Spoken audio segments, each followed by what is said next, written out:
मुख्यमंत्री देवेंद्र फडणवीस यांच्या वाढदिवसानिमित्त शहरातील N3 भागांमध्ये त्यांच्या लाडक्या बहिणींनी विविध वस्तूंचे प्रदर्शन भरवले। परिसरातील नागरिकांचा उदंड प्रतिसाद मिळत असून लाडक्या बहिणींना या प्रदर्शनातून मोठ्या प्रमाणात उत्पन्न मिळत आहे। मुख्यमंत्री देवेंद्र फडणवीस, उपमुख्यमंत्री एकनाथ शिंदे, उपमुख्यमंत्री अजित पवार यांनी लाडकी बहीण योजना सुरू करून अनेक महिलांना रोजगार उपलब्ध करून दिला आहे आणि त्याच पैशातून अनेकांनी उद्योग सुरू केले आहेत। यावेळी लाडक्या बहिणींनी रोजगार मिळाल्याचे समाधान देखील व्यक्त केले।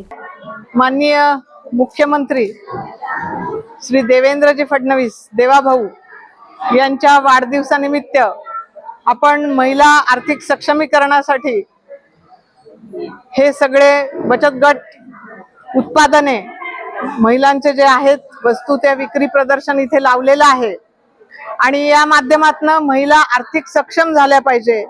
त्यांच्या आर्थिक सक्षमीकरणासाठी आपल्याकडनं जे करता येईल तर त्यामध्ये असंच आम्ही बसलो होतो बचत गटाचं। आम्ही एकदा संत तुकाराम नाट्यगृहामध्ये प्रदर्शन घेतलं होतं आणि तेव्हापासून महिलांची मागणी होती की ताई अजून एकदा घ्या।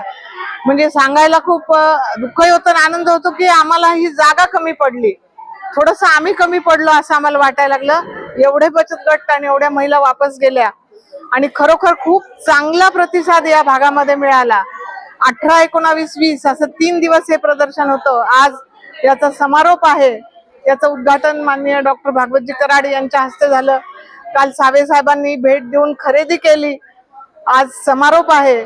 तर या सगळ्या महिलांची अशीच पुन्हा पुन्हा आर्थिक सक्षमीकरणासाठी आपण काही मदत करू शकतो का याच्यावर आम्ही विचार करतोय आणि महानगरपालिकेमध्ये आम्ही पुन्हा एकदा याची मागणी करणार आहे की बचत गटासाठी एक स्वतंत्र बाजारपेठ देण्यात यावी, जेणेकरून या बचत गटाच्या महिलांना हक्काचं ठिकाण मिळेल।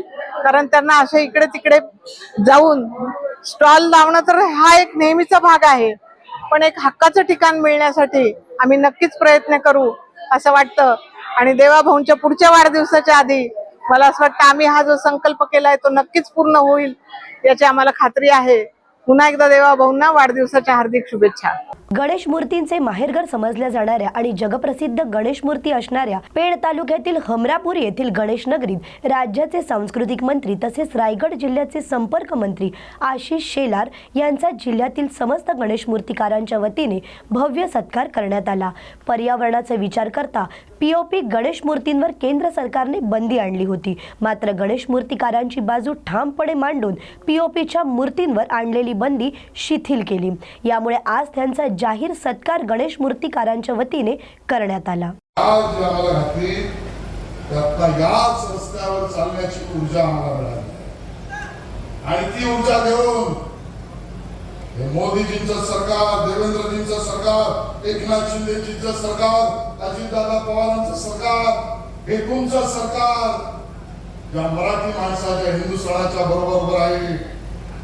दुसऱ्या एकावर मला बोलायचं आहे, मराठीवर जी काही बोर्ड बांधला पण आज बोलत नाही।